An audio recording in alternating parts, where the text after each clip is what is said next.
in a matter of about a week and a half, we completely flipped our entire business structure around to a complete different market, a complete different industry, and it's just completely taken off.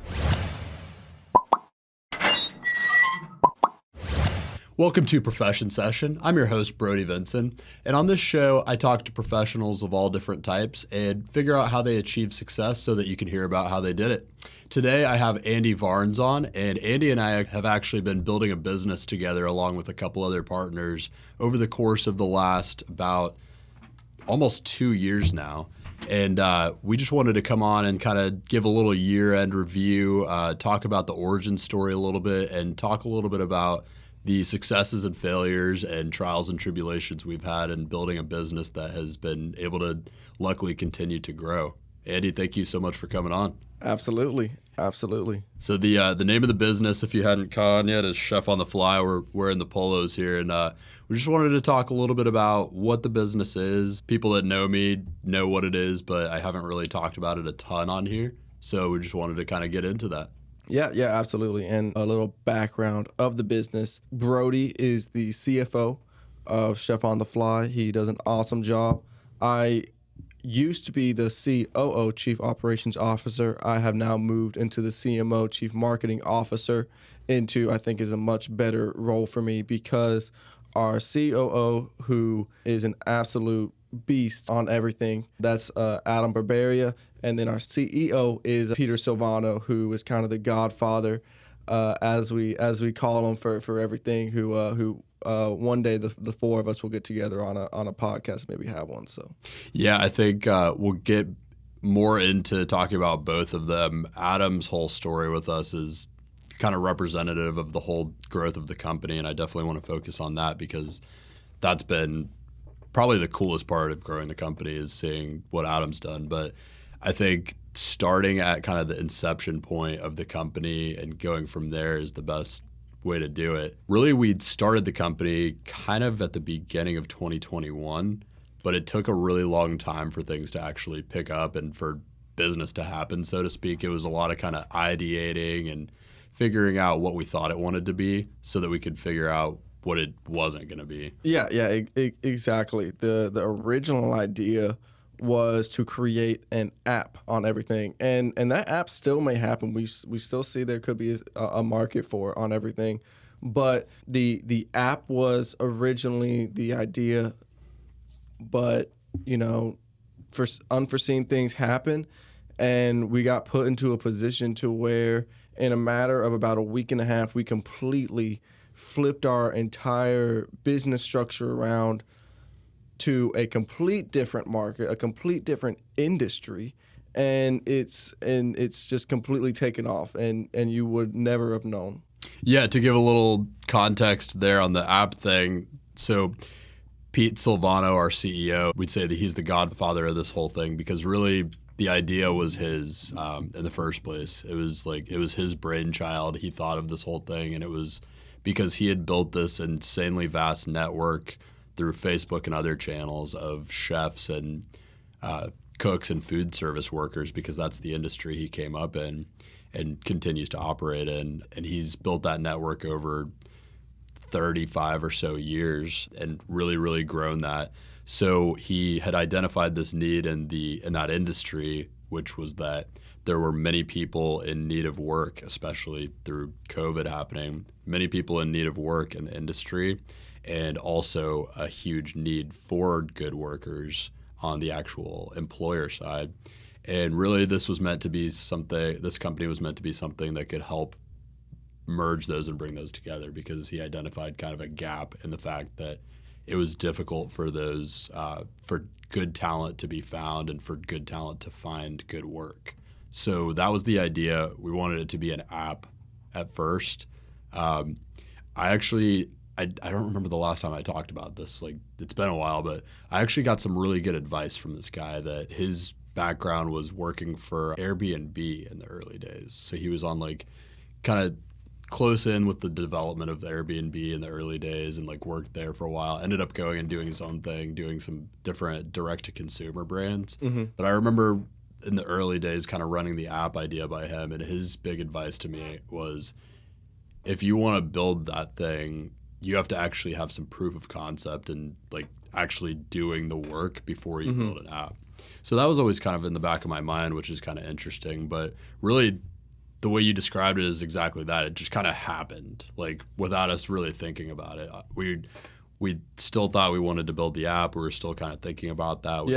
We'd spent a couple $1,000s of development, kind of going in that position on everything. Just to develop out like some front end, like the way the app would look and everything. But really, we didn't know what we were doing or how we were going to do it. And eventually, we basically just heard about this lead for this huge contract. And it was actually a government contract at first they were trying to get, where we would have a ton of people being sent to a place to do work for a certain period of time. So we were trying to set that up. That ended up not coming to fruition because with government contracts, there are insane amounts of red tape and hoops to jump through. But the next week, I think it was, we heard about this corporate contract through Northwestern University in their college dining hall. And they needed all these people to help fill this labor shortage. And so we just got to work. We accepted the contract. We told them we were down for it and we were ready to make it happen. And we had no idea what we were in for, but we made it happen. And I think we had between 50 and 60 people on the ground working at one point, all making like bi-weekly pay, all making daily per diems, which oh god, that was kind of a nightmare. I still have nightmares about that. Yeah, and really in the early days of it, this first contract that we had, it was just all these people working, and it was our job to make sure that the wheels turned and ran smoothly. There were supervisors in place doing a really great job, and then a bunch of other people working in all these different areas, and it was complete chaos. But complete chaos is the best way to put it. Yeah. But after maybe aging ourselves about 30 years, we got through it and got to the other end of it. Everyone had a great time, and the university was happy, and the contract was fulfilled. And we were like, wow, okay, this might be something. Maybe this is our business model. Yeah, exactly. Let's go into that contract a little bit more, because that whole comment you made about making sure everything ran smoothly, that was the goal. That's the goal. that did not necessarily happen. The amount of effort that it took to get this thing to happen was absolutely insane. It was if anybody's seen the movie like War Dogs, to where it's just like figuring it out, like that basically is these people just like kind of randomly became arms dealers and were kind of faking it their way through. I was like, we're in War Dogs right now in the staffing industry. It was completely insane. Ours was done completely legally, though. I'll let everybody know that right now. Everything was all legal. Important differentiate. But going from a week ago, we're in this tech kind of starter look of, app development, to we are a full service staffing industry, which is a complete separate, sector. Staffing and logistics. Yeah, staffing and logistics, to where not only we are figuring out how to find the chef, and then from there it is up to us to get them to the contract. So we are scheduling Uber rides, we are figuring out flights, we are figuring out how they're getting from the airport where they're flying into to Minnesota, we are figuring out transportation, we are figuring out all the insurance behind this for dozens and dozens of people on a daily basis. Mm-hmm. It was nuts. Not to mention, we didn't have any systems in place, and for some reason or another in the contract we decided to have a per diem, which was it's a daily payment, essentially an allowance to cover food and other expenses while you're on a contract. Mm-hmm. Which I don't know if people know this, but if you just begin to start just paying people randomly when before in your account as a business was essentially zero,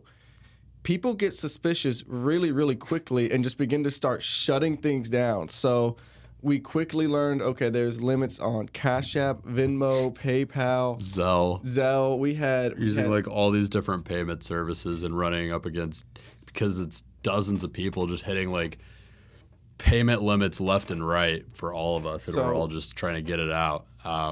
Because again, we have no systems in place for paying these people. So at the point of when we had 60 people on the ground, we were sending out $3,600 per day. Yeah. And most payment processor limits are like maybe $3,500 a month when you're first getting started. Yeah. So we were like, it was a complete scramble. We had no idea what we were doing. It was nuts. So out of kind of all that pressure and kind of being forced to, we just began to search out for different ways to process this. And that's a thing we really wanted to kind of talk about. We were talking about off air about the different points that we've gone through of kind of being able to create automation. If you're trying to scale a business, you have to set things into place to allow you to run things at scale if you want to grow like that. So for us, a big thing was at that point just figuring out how to get payments out to people. We ended up working with essentially like an offshoot of a payroll processor, the system that allowed us to actually send out ACH payments to people on like a daily or weekly basis and avoid some of those payment limits. So that was a big thing. But really in general, the only reason we've been able to continue to grow this thing is because of putting different automations in place. Yeah, absolutely. Trying to do everything yourself is you're just going to work yourself to death. And that's one thing that I really learned out of this was sometimes things are going to be more expensive and you're thinking, oh, I can just do it with the free versions on my laptop and I'll just kind of figure it out from there. I'm going to let you know right now it is well worth it to pay for a CRM or some sort of conversion that is going to save you, even if it's just a couple minutes for every transaction, those add up very, very quickly. Yeah, absolutely. I mean, all kinds of systems. Like we've got hundreds of dollars worth of like recurring payments that we have to be responsible in our overhead now for like all these systems. But on the flip side of that, it's allowed us to actually process just a larger amount of work at one time and actually grow the company. And another thing I wanted to touch on here is kind of a preconceived notion I had going into the company was that you kind of you select your systems, you get them in place, and you just grow with that system.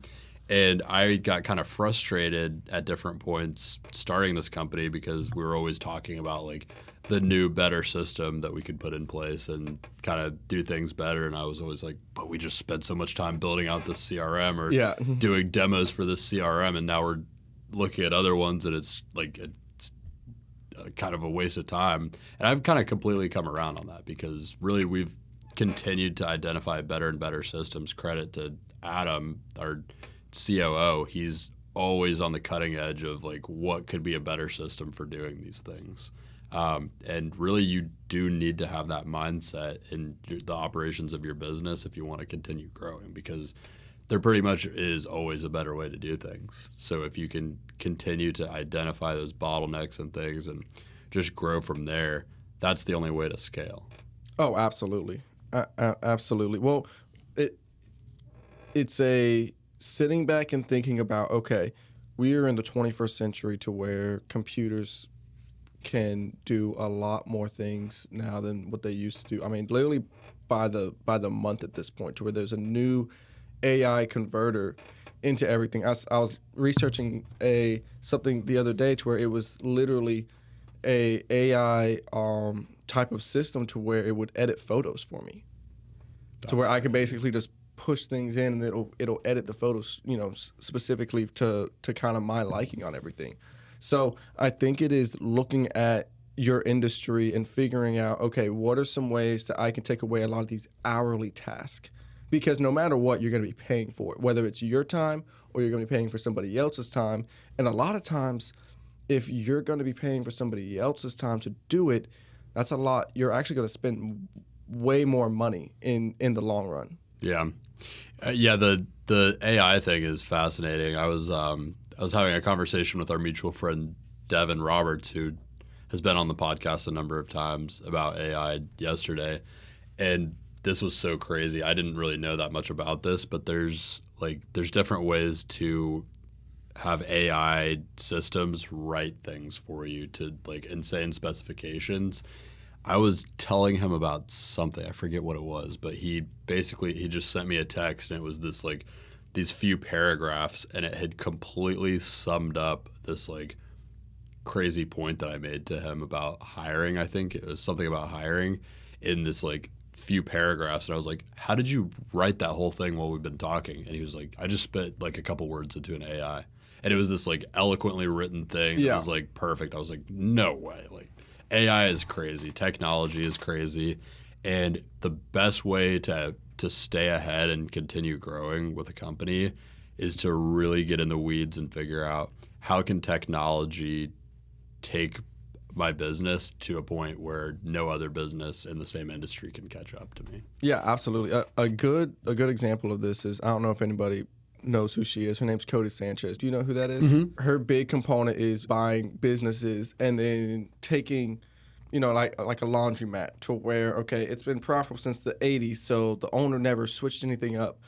Well, taking technology and infusing that and essentially just boosting that revenue by making things quicker, faster, offering, extra services by click of the button and everything. Setting actual back-end systems in place where there might be none. Customer retention, there's a lot you can do with that. Setting up mailer systems through things like MailChimp or other CRMs where emails are going out continuously en masse. I mean, there are inherent limitations to what you're able to do on the sales, marketing front, and just operations front that you'll never be able to get past on a human capital level. But if you're implementing technology, you can completely surpass that. And that's a great point. I actually saw one of Cody Sanchez's clips the other day where she was talking about how there is such an opportunity for young entrepreneurs and hungry business people right now that are trying to make a name for themselves in identifying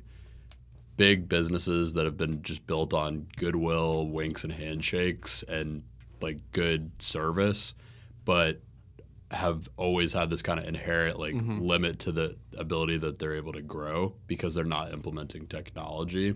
There's so much that can be done in so many fields right now by just finding good CRMs, finding good automations, and allowing those businesses to be able to scale up way better. Mm-hmm. Well, yeah, I mean, if you think about it, even with us, to where as soon as we implemented a system that Adam brought to us and everything, suddenly I didn't have to chase down invoices, which meant that I have hours on my hands now to implement a marketing plan. This is such a big point. I think getting into that, we should start with where we were at before. This is maybe the single biggest night and day difference of our operations. So absolutely. Essentially, when we first started this thing, we had to collect these massive deposits. The only way we could do it, because we're a new company, and I mean, we had some money saved up that we ended up putting into this as like an investment to get it started, but we're, 25 and 22 or 23 at the time that we're starting this. So, I mean, it's not like we have a lot of money saved up. We just have some money saved up that we've worked for, and we are just starting this business. So we've got a little bit to put into it, not much.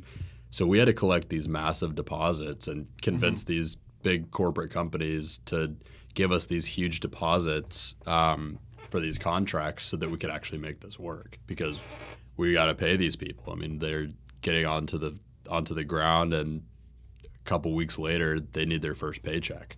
So we had to collect these huge, and also we're scheduling dozens of flights to get them there.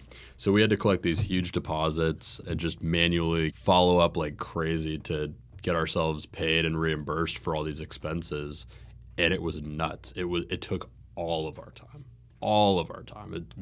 We were not able to even think about growing or scaling the business because we were constantly following up, creating invoices, sending them out, emailing. We weren't in the weeds. We were in like the dirt. Yeah, we were underground. We were underground trying to dig ourselves out of it to where, okay, we can't think about a month from now. We're 2 days behind. Yeah.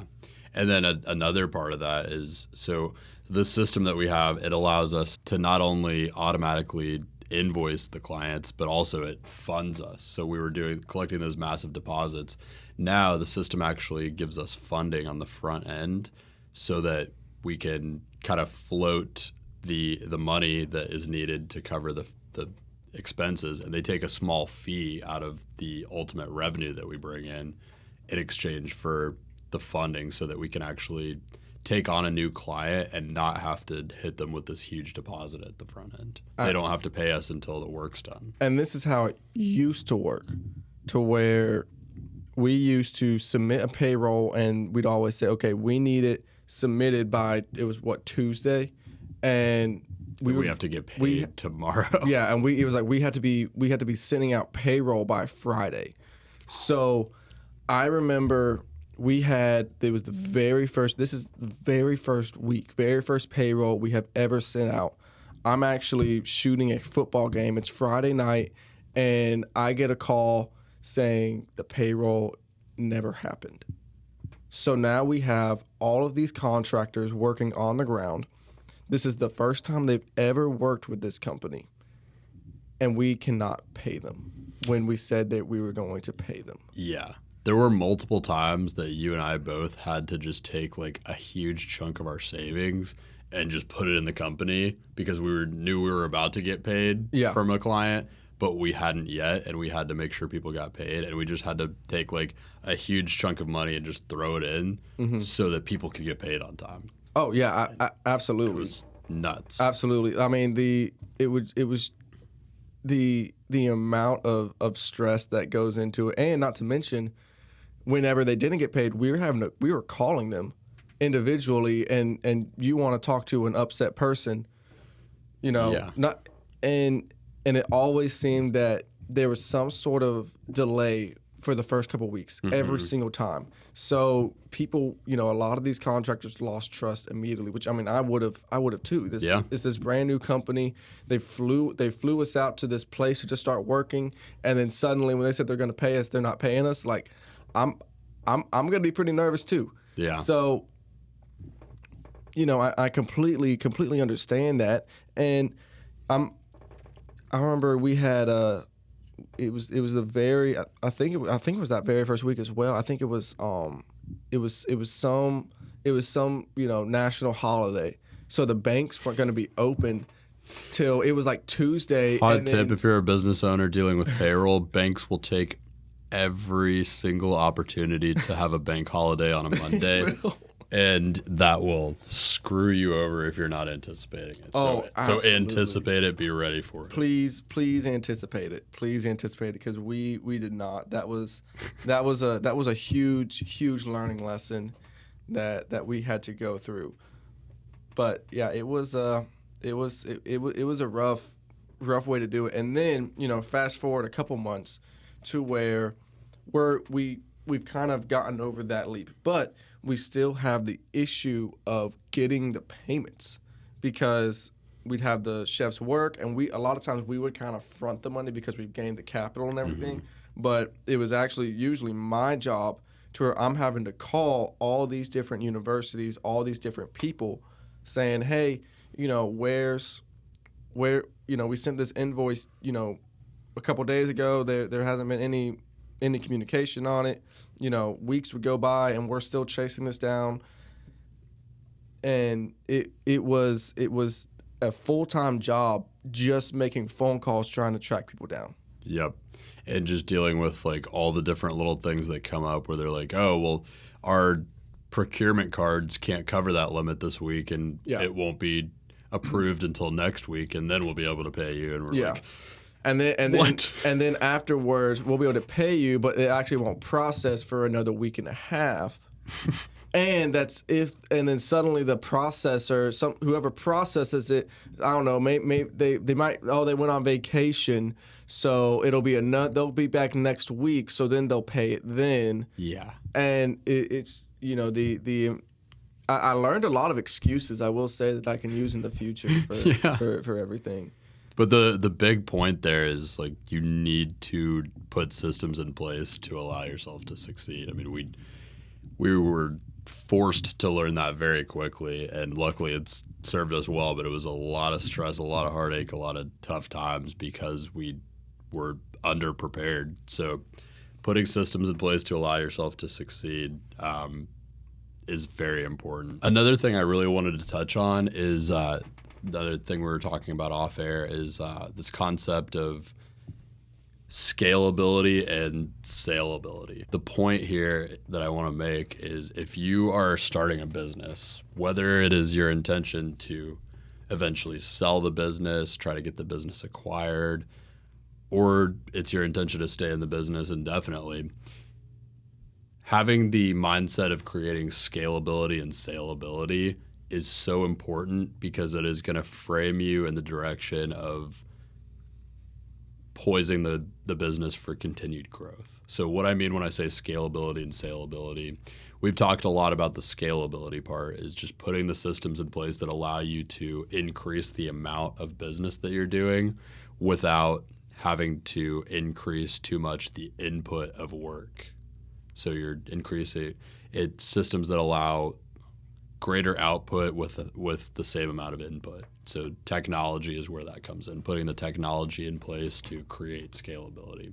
Saleability, that comes in similar thing. You're putting the systems in place, but really you need to always be thinking about putting systems in place that allow the business to run in an automated way. So taking the little things that you do day to day as a business owner and figuring out creative ways to automate those or outsource them to maybe someone that you hire or some piece of technology, some third party. The more you do that, really it creates the ability for that business to be sold. That's what I mean, saleability. But what that does is it frames it in a way where you're able to grow this business continually without the bottleneck of being limited in just the amount of work that you can put in as a business owner. No, absolutely. And you have to think of it, you kind of brought up talking about, okay, you have to build the business up like you were to sell it. Not that you ever would sell it, but, things happen. Yeah. People go down and suddenly they need to take a month off. They have emergencies. People get sick to where if something happened to you, does that mean the entire business fails? And also maybe your goals will change. Maybe you are in your early 20s, you're trying to build a massive business. You find yourself 10 years down the road really wanting to spend time growing a family, traveling, whatever that may be. Maybe you do end up selling your business, or maybe you don't. Maybe you stay in this business for your entire career. But the point is that having the frame of mind of having the business ready to be sold at any minute just puts you in a better position as a business owner. It takes a lot of the pressure off, and it allows you to make decisions for the business a little bit better and not out of desperation in a lot of cases. So I think scalability and saleability should always be the goal in growing a business. Yeah, absolutely. With everything, I will say, and you probably see this in other parts of work, to where this has been an easier way to scale it and kind of keeps taking steps back on everything. For one, because we really lucked out with Adam. Mm-hmm. We really lucked out with Adam, but a lot of the things in this type of business is, I'm not going to say checking boxes on everything, but it's a lot of to-do list. Mm-hmm. It's a lot of operations management. It's not necessarily thinking, okay, we have to figure out, what's going to be happening next month and everything. We kind of have found our way into an industry to where we found a great niche, and we can have the scalability part, so we can really focus on implementing pieces in place. I've noticed in my own, my other business, to where it's much more difficult and everything because you have I think kind that's of that. just because it's more saturated. Yeah, I think so. I Yeah. think so. That's a pretty big part of it, to where it's heavily based off of my skill and my knowledge, to where the reason that specific business has been successful was more so based off of my skill level, not necessarily the product and opportunity of the business. You're hitting on a very important point here, which is this what some call the key man factor in a business. If you've got a small business that has been built by, in the case of Varnes Media that you're talking about, it's been very much built out by just all of the goodwill that you've put out there, the hard work that you've done, the networking that you've done. It's in many ways, and I think you're very humble whenever we start talking about this. I think it's surpassed this in a lot of ways and become kind of a brand name of its own. But at least at the beginning of it and for a while as you were growing it, it was very much like people thought of it more as Andy Varnes and the work that Andy Varnes is doing, and not this like big company that Andy Varnes just happens to be at the head of. And if you are in a position with your small business where you are the key man and it is all just, it's kind of this like cult of personality around you and the work that you're able to do, that limits the business in a way where it really doesn't have much saleability. If you wanted to, for example, if you wanted to exit that business as that key man, there's no more business if you leave. Exactly. Like, there's no incentive for someone to want to buy that or to acquire that or to enter into that, because the business walks out the door with you. So you should build your business such that if someone were to leave it, the business doesn't walk out the door with them. And there's like multiple arms of business development and inbound and outbound marketing, and it's this kind of machine. No, absolutely. So if you are looking to start a business, that definitely is something to think about, because I will say any younger entrepreneur that's looking to get into the thing, that's probably the last thing on your mind is, I need to look out for the key man effect on everything. But a good way to think about it is, okay, what are the steps? Is where, okay, if this is going the route that I hope it takes, what are the steps to where, okay, I don't necessarily need to be working these 80-hour weeks for the rest of my life? What are some ways that I could put people in place, which it's a lot easier said than done, saying, well, I'm going to just get another person to do everything that I'm doing, because that doesn't work. I think it's about continuously making sure to go out of your way and devote time to thinking about the things that you do on a weekly basis. And the reason I say that is because if you sit down and you kind of map out your week-to-week basis and you say, okay, on this day I'm doing these things, on this day I'm doing these things, on this day I'm doing these things. You've got weekly things that you're always doing as a business owner. You can start to identify different tasks that could be done differently, right? We talked about the invoicing in our case. We ended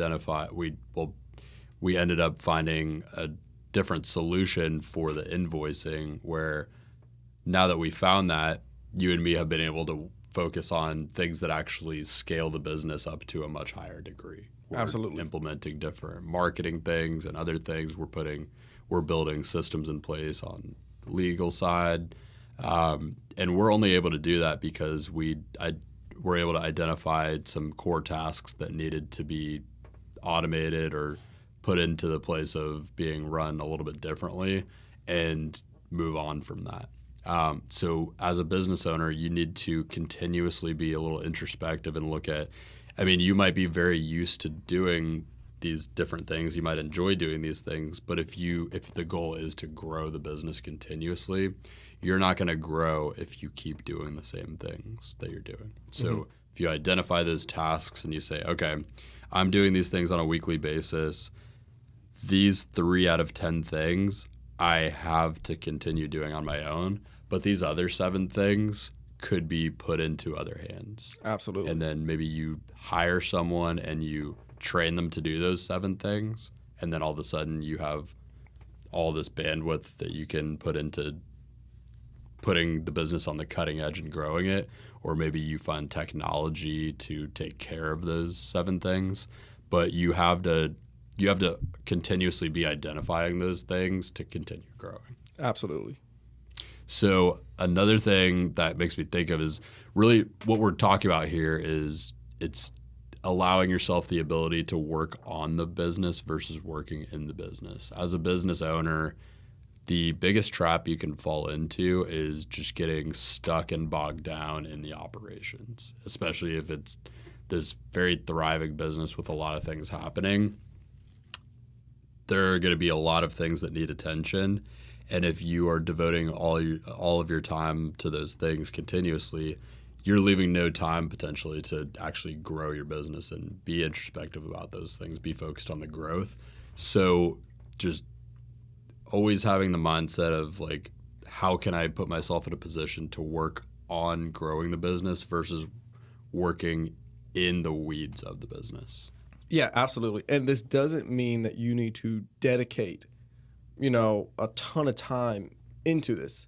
It could be as little as, kind of taking a couple minutes a day and kind of looking at your to-do list on everything and kind of scoping it from there. It's crazy how you think that you're going to have so much work to get done, and then you just write it down and you realize, oh, this opens up so clearly. Mm-hmm. So maybe it is simply taking 30 minutes of your week to sit back, say, okay, how did we do well this week? How could we fix things to make next week better?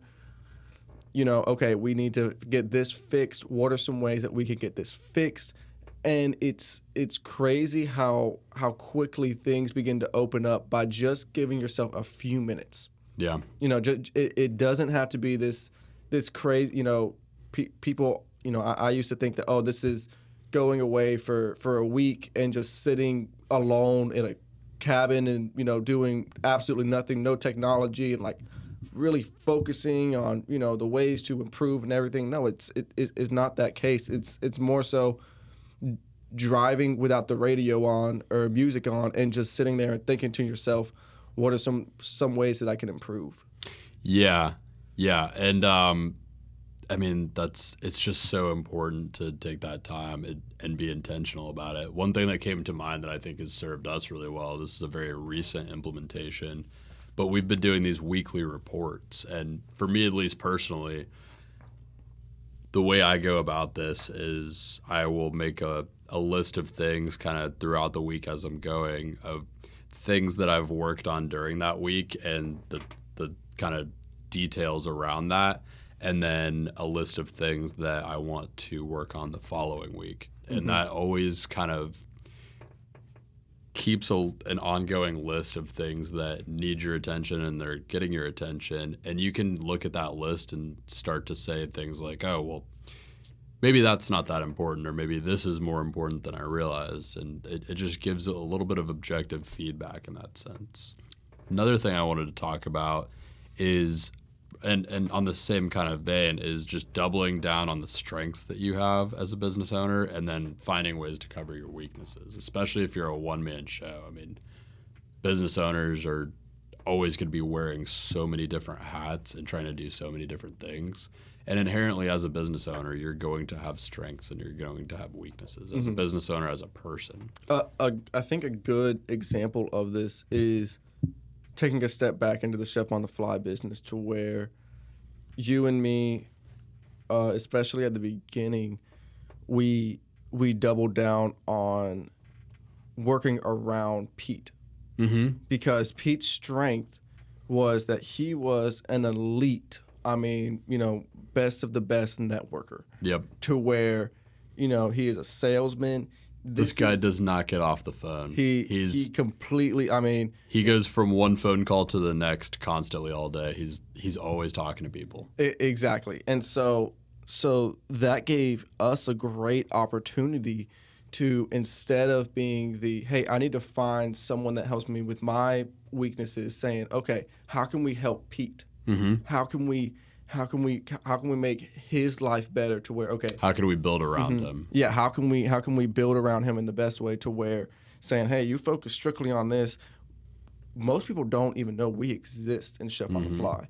and we're perfectly fine with it. We're like, you be the face, and we'll be the operations. Yeah, we'll pick up a lot of the pieces behind you. Me, you, and Adam, Michelle, and everything, to where we've all kind of made it a component to saying, all right, you focus on this one specific thing.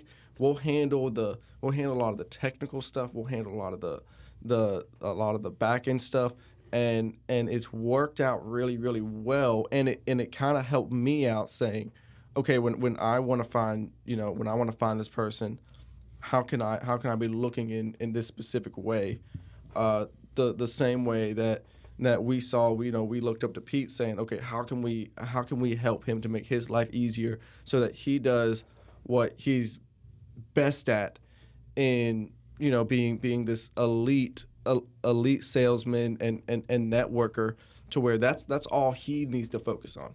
Keeping the main thing, and we'll kind of figure out the rest. And on this, in the same vein, we've discovered through this whole process that our strength is in the operations. It's identifying a list of tasks that need to be done and knocking out those tasks. Pete is very much like the driving entrepreneur type that is like focused on like bringing the company forward, talking to the people that bring those opportunities.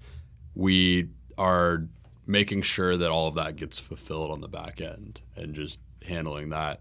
And it's just very, very important to be objective about what your strengths and your weaknesses are, because it takes so much effort to try to learn to cover your weaknesses. Not that you should never be focused on covering or strengthening your weaknesses, but it takes so much more effort to improve a weakness than it does to continue actioning on something that is a strength.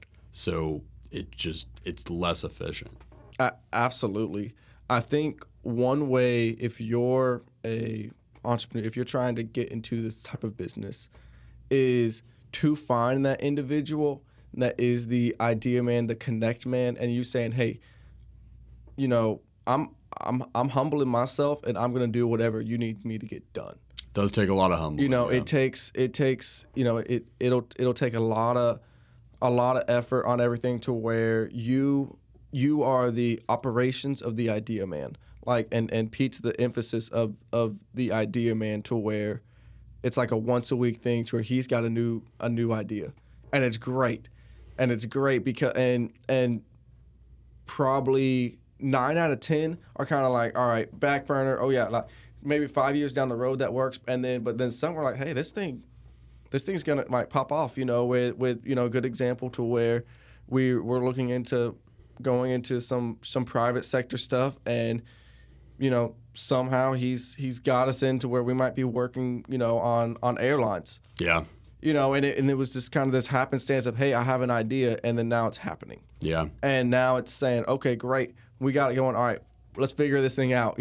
So an important dynamic that we also wanted to talk about was like partnership relations and how that works best. We've learned how to operate as partners in this whole dynamic. There's really kind of 4 of us at the helm of this thing now, and that's a lot of competing personalities moving in one direction. So I think an important part of that is, the thing that made me think of this is he's got all these ideas. Really, whenever he has these ideas, we kind of come together, especially if it's something we really want to action on. We all come together and we have an objective conversation where we talk pros and cons, and we talk goals of the business, and the decision calculus for whether we're moving on with something is, does this serve the ultimate goal of growing the business? And to Pete's credit, to all of our credit, I think we're able to kind of humble ourselves in those ideas, because we all have different ideas we want to go forward with. I think we've been able to humble ourselves in the ideas that we have, and if it doesn't make sense to everyone, we don't move forward with it. And that's a very good point, to where there's so many ideas that we all have that nothing happens with them because maybe one person has the idea, and then the other 3 are like, I don't know about that. Yeah, absolutely. I think the best part about being in a partnership is you gotta have two things. Actually, no, I'm gonna say you gotta have one thing. You gotta have good communication. Yes. That's gonna be the biggest part about if you're gonna make it or not, because it is very, very difficult to work in a relationship day in and day out without getting rubbed the wrong way. Mm-hmm. It is. I mean, it's like being in a Competing personalities. Yeah, it was like being in a romantic relationship, to where, okay, if you're spending time with someone for a lot of time, then you're going to have these disagreements, and it's okay. But in a lot of business partnerships, a lot of those disagreements begin to turn into something else, which, especially if there's money on the line. exactly. Yeah. If there's money on the line, and things can sour very, very quickly. Yeah. It's something, though, that I think is a big strength of ours, is that we have I think everybody has very, very different personalities. Yeah, I would agree. The four of us have very different personalities, which is, cons sometimes, but I think it's definitely more so a pro in everything, to where everybody kind of has a push and pull with everything. But the thing that keeps everybody together is communication. Communication of, is this the best move for the business? Mm-hmm. The business has come first every which way, from this. And it has been a struggle, to where trying to keep that as the main thing, because life happens, to where in your personal life, stuff will go down. And for one, it's up to you saying, I'm going to put the business first, but it's also a big part for the other people around you to pick you up in that time too. Yeah. To saying, hey, instead of bashing you, saying, hey, you're not holding up your own weight or anything, it's saying, hey, you're going through it. We got you. We'll hold it down. Another thing on that subject is, when you're a small business or a startup, or you're trying to innovate in some way and grow together, everyone's going to we talked about bringing different ideas to the table. I mean, we talked about how Pete is really the big idea guy, but really we're all bringing different ideas to the table all the time, because we're all very invested in the growth and the mission of the company. Mm-hmm. It's being willing to not attach yourself too personally to your ideas. I think that's very important. Mm-hmm. Bring in an idea, and there's a susceptibility to getting very attached to your idea. Ego falls into it, and if you bring in this idea and you're worried about whether it's going to be received well, and there's a very high susceptibility to getting attached to it in a way where, if it's not received well, you take it personally. Exactly. And you might even double down and say, no, this is the idea. This is the thing that's going to work. And if you can avoid that and not get too personally attached to the ideas that you bring in, it allows you to be more objective. And when you're more objective and you're not pushing too hard for it, you could get that feedback from your partners and hear, okay, maybe it's not the best idea. Maybe we don't pursue this. Well, they're going to see things that you don't see. We all have different strengths on everything, to where we'll think this is a great idea, and then Pete and Adam be like, no, this is a terrible idea, because in the chef industry, this means this and that. It's going to be perceived this way. Exactly. And it's going to be in the exact other way, to where hey, this is a great idea, and be like, all right, well, the technology to do this hasn't been invented yet. Yeah. So, it's this kind of give and take of going into it with the idea, knowing that, okay, Adam knows more about the operations than, both of us. So in that sort of field, he has the say, to where I'm going to respect his opinion over ours every time. Pete knows the industry more than us, to where, I'm going to respect his opinion over mine in this. And it seems like that works out, to where everybody kind of understands, okay, in these specific areas, one person is going to know more, which works perfectly. Recognizing each other's strengths in the areas that they operate in, and just realizing that person's vote counts for more in that particular area. Exactly. If we're talking about the marketing stuff and say that it's 50-50 between the four of us, but you're on one side, we're going to go to that side because you have more of a say in that. If it's financial, same thing for me. If it's on the chef side and Adam and Pete are on one side and it has to do with the actual industry and the way things are going to be perceived and the way things need to be in the industry, they get final say on that because they know that area the best. Absolutely. And it takes a lot of humbling because you get very attached to ideas, your ego falls in, and you want to be right. But if you can just understand that, there's a lot you can do. Mm-hmm. And this isn't saying that there isn't disagreements, because there 100% is. There 100% is some heated arguments here and there, and people have differing ideas and differing issues going on and everything.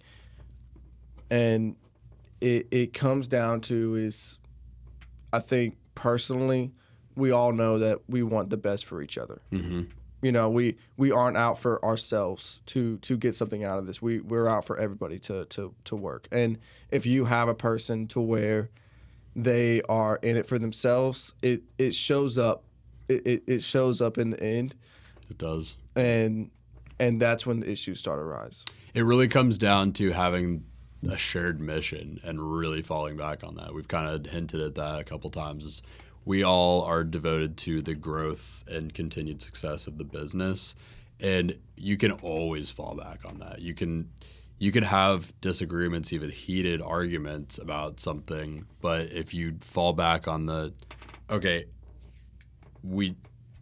this side of the group of us does not think this is the best thing for the business, and the other side can respect that, then you can move forward knowing that you're all devoted to the same mission. Falling back on that same mission is so important, and I think a big point in there is if you have not defined that in your business, even if it's just you, this is important, but especially if you have partners, if you have not defined your shared mission, that is paramount. You have to do that because that is going to be the thing that you fall back on in tough times and disagreements. Mm-hmm. Yeah, and you just have to put the business first. End all be all.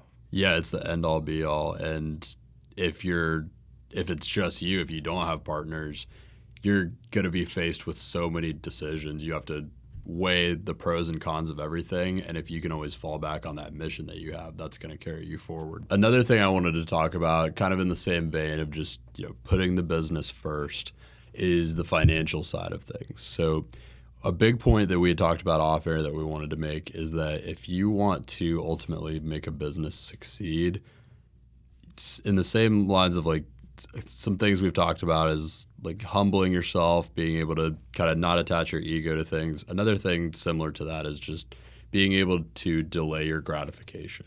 So what we were talking about is just the fact that if you have the ultimate vision of having this business succeed, you might have to delay paying yourself for a certain amount of time. For example, we were talking about the fact that it's always blows my mind when we kind of recount this, but for the first really year and a half of running this business, you and I didn't pay ourselves $1 aside from reimbursing certain expenses. Yeah, year and a half of a business, 8 months of a profitable business. Yeah, 8 months of a profitable business without paying ourselves because we'd set very strong financial goals that we felt, conservatively speaking, just had to be in place for us to continue growing without exposing ourselves to too much risk as a business. And if we were not at that, we were not going to pay ourselves any extra. So we didn't begin paying ourselves until we had exceeded those goals. And I think setting minimum, really for us, it was setting minimums around the operational capital that we needed to have. So we set a very specific amount that we needed to have in the bank ready to deploy for any kind of operations.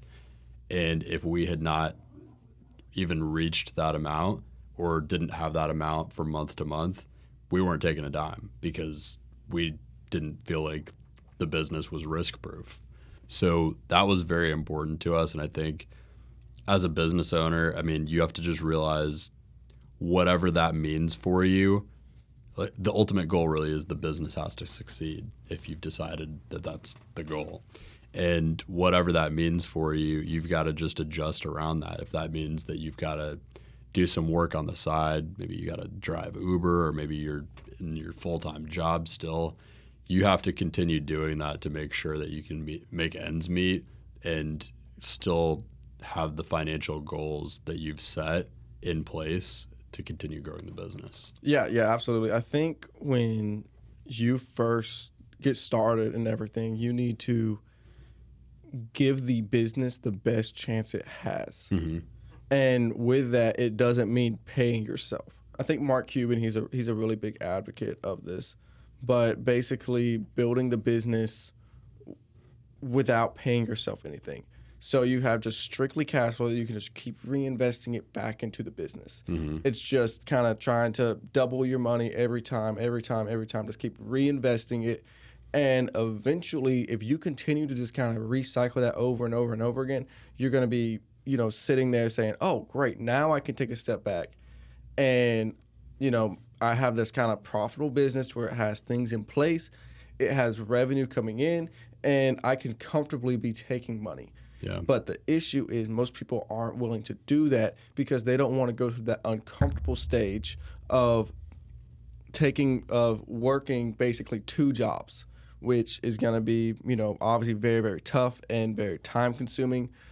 But if you can't do that in the front end, then it's never going to be successful. If you try to take money right off the bat and everything when you don't necessarily need to, you just feel that, oh, I deserve this, mm-hmm. then you're going to hurt the business and it's not going to succeed near as quickly as what it could have been if you just taken that $1,000 and upgraded the equipment, or maybe outsourced it to somebody else so that they can get those skills. Paid for a new technology. Exactly.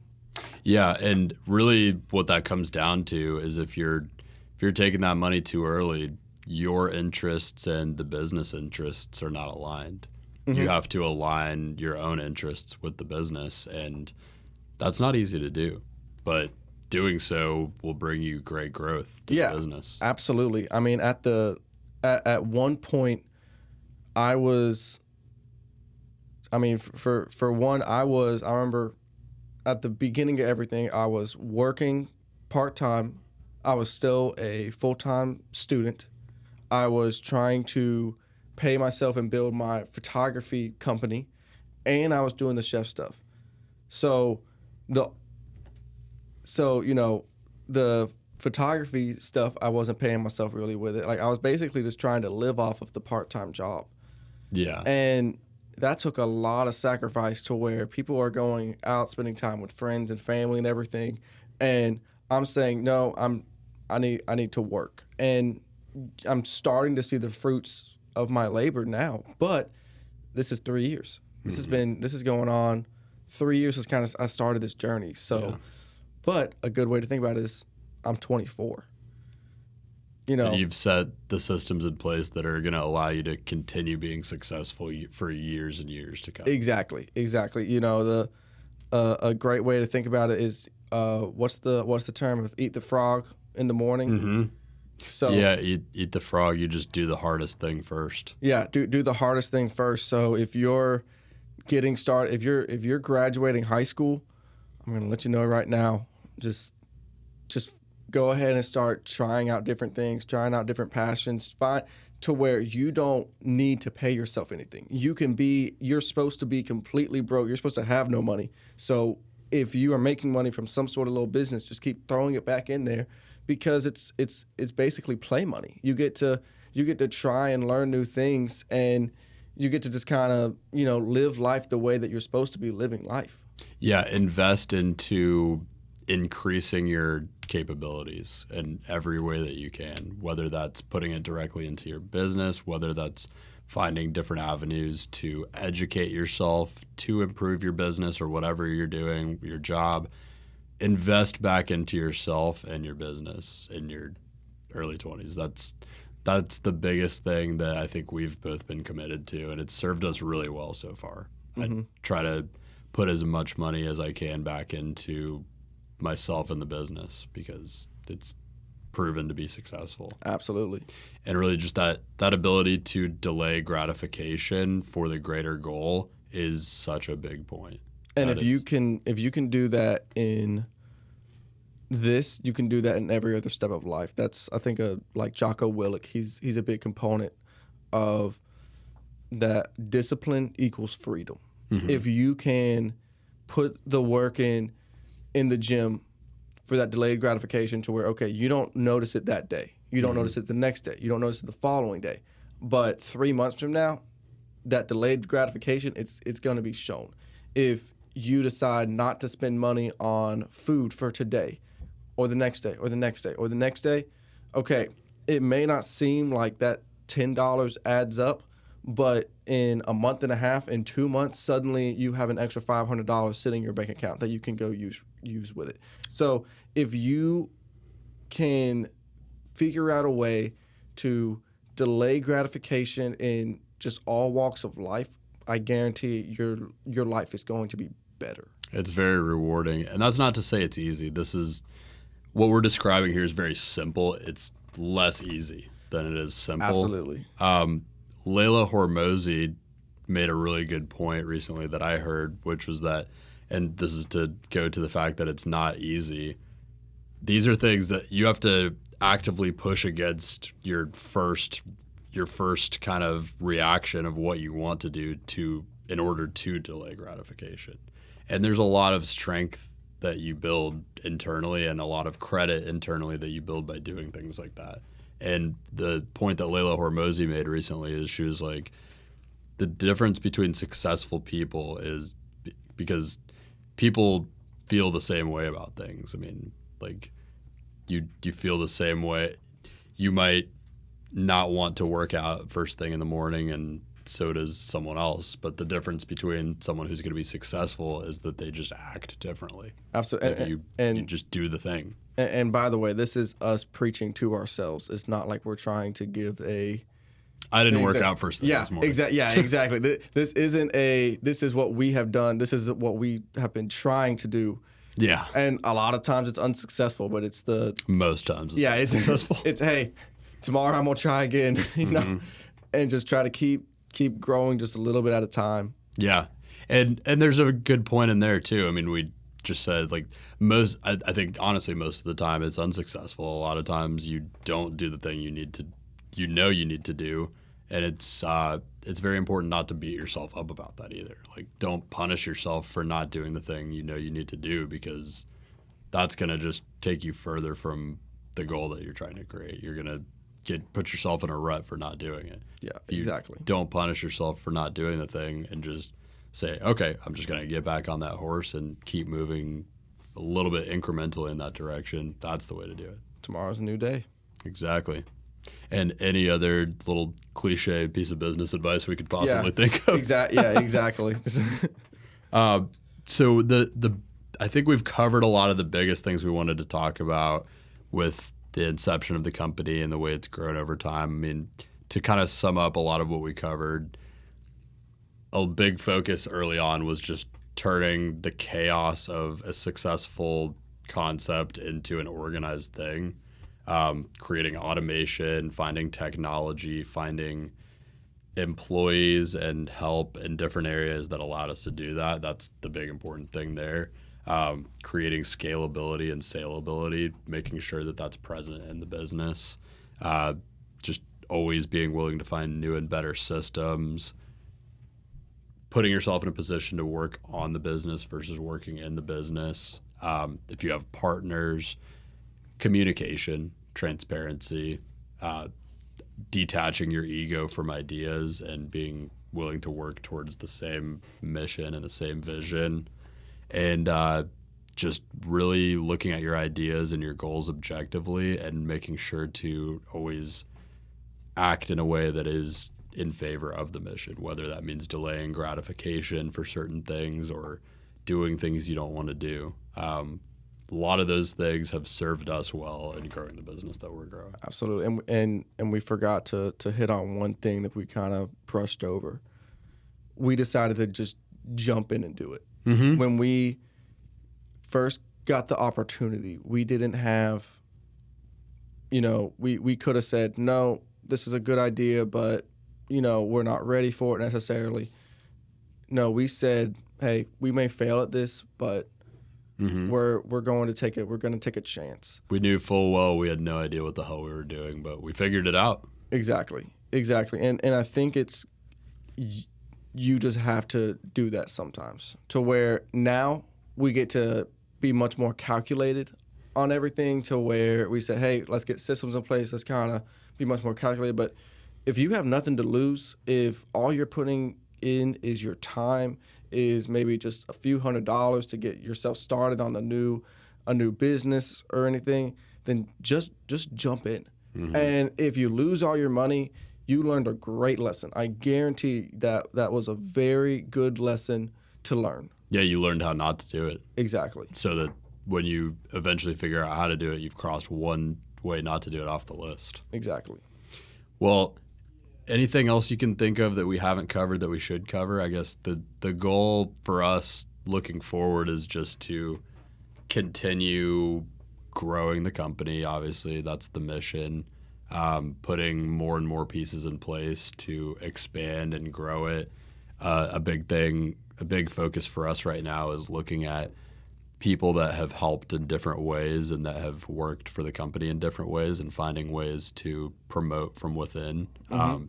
We touched on it briefly, didn't cover it too much, so I'll take a second to cover it right now. Really, the proof of concept for us for this has been Adam. Adam's been incredible. He was a contractor on our first ever contract, and here we are over closer to a year and a half later, and he is the COO of the company because he's been the right guy for the job and the problem solver and the guy that figures out how to get things done continuously. You want to talk about a diamond in the rough? Yeah, for real. He's just continued to grow with the company, and we've got other people in the company that have shown similar promise that we are actively finding ways to promote and give opportunities to. And I think that's a very important thing. If you have any employees, I'd really believe in promoting from within if possible. Absolutely. Adam will be the CEO of Chef on the Fly one day. Yeah. That's he gets it. Yeah, that looks like what's gonna end. And because because there are people that are in place, we can see the steps that we can begin to take on everything. And it's just been a blessing of trying to build this business from where we were about a year ago to now, to where we were completely running around rampant with our heads cut off, trying to figure out how in the world to run a staffing company to now to where we are a legitimate company, to where huge corporations are wanting us to work with them, and it's looking like it's going to be a very successful company. And we're going to be very conservative as we build it. Now that we've kind of established ourselves, and we're going to be calculated, and we're kind of gonna see what 2023 brings us. Yeah, we're just gonna stick to that mission and keep growing this thing. Absolutely. To the moon. To the moon. Well, with all that being said, it's a little bit of a unique episode.